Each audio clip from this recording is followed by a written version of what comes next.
घाटशिला विधानसभा उपचुनाव में जेएमएम और बीजेपी की प्रतिष्ठा दांव पर लगी है। मुकाबला पूर्व सीएम चंपाई सोरेन के बेटे बाबूलाल सोरेन और दिवंगत रामदास सोरेन के बेटे के बीच होना है। दोनों तरफ से जीत के दावे हैं। घाटशिला का चुनावी इतिहास जेएमएम के पक्ष में रहा है, लेकिन मुकाबला नया है तो चुनौतियां भी नई है। विधानसभा सीट पर उपचुनाव का रण सज चुका है। जेएमएम और बीजेपी ने अपने अपने योद्धा मैदान में उतार दिए। प्रतिष्ठा की लड़ाई के लिए जेएमएम ने केंद्रीय समिति की बैठक के बाद उम्मीदवार के नाम की घोषणा कर दी और भरोसा जताया दिवंगत रामदास सोरेन के बड़े बेटे सुमेश सोरेन पर।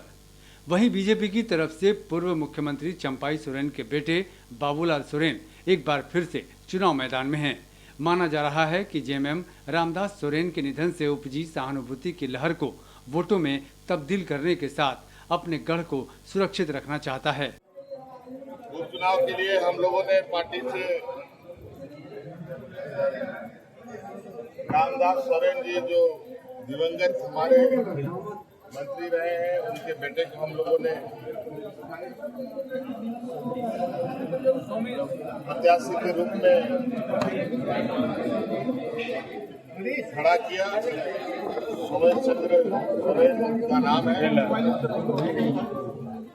और चुनाव केवल दो उम्मीदवारों के बीच की लड़ाई नहीं, बल्कि दो राजनीतिक विरासतों की टक्कर है। एक तरफ रामदास सोरेन का दशकों का जमीनी काम और उनकी विरासत है, जिसे जेएमएम सुमेश के जरिए आगे बढ़ाना चाहता है। दूसरी तरफ चंपाई सोरेन का प्रभाव है, जिसका लाभ बीजेपी बाबूलाल सोरेन के माध्यम से उठाने की कोशिश कर रही है।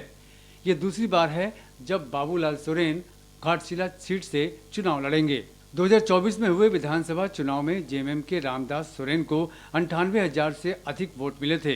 वहीं बीजेपी के बाबूलाल सोरेन ने लगभग 76,000 वोट लाकर दूसरा स्थान हासिल किया था। जेकेएलएम के रामदास मुर्मू 8,000 वोट लाकर तीसरे नंबर पर रहे थे।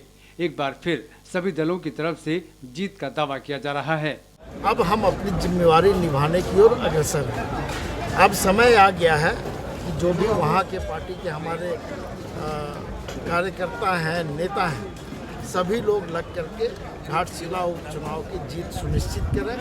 प्रत्याशी को जो प्रत्याशी हैं सुमेश चंद्र सोरेन जी, उनकी जीत सुनिश्चित करें और उन्हें जिता करके और विधानसभा का सदस्य बनाने का काम और श्रेय लेने का काम।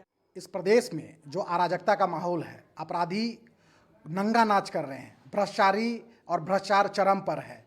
पूरी की पूरी योजनाएं धराशायी हो चुकी है। लगातार रांची राजधानी के अंदर में महिलाएं असुरक्षित है, व्यवसायी सुरक्षित नहीं है। वकील हो, पुलिस हो, व्यवसायी हो, महिला हो, कोई भी वर्ग इस अपराधियों से अछूता नहीं है। तो इस प्रदेश पूरी की पूरी एक तरह से देखा जाए तो धरातल में जा चुकी है। 6 सालों के हेमंत सोरेन सरकार के जो कार्यकाल है, ये पूरी की पूरी एक तरह से मौत का कब्रगाह खोदने की स्थिति उत्पन्न हो गई है। घाटशिला सीट पर जेएमएम का दबदबा रहा है। 2005 से अब तक हुए 5 चुनावों में 3 बार जेएमएम के रामदास सोरेन ने जीत दर्ज की, जबकि एक बार कांग्रेस और एक बार बीजेपी की जीत हुई।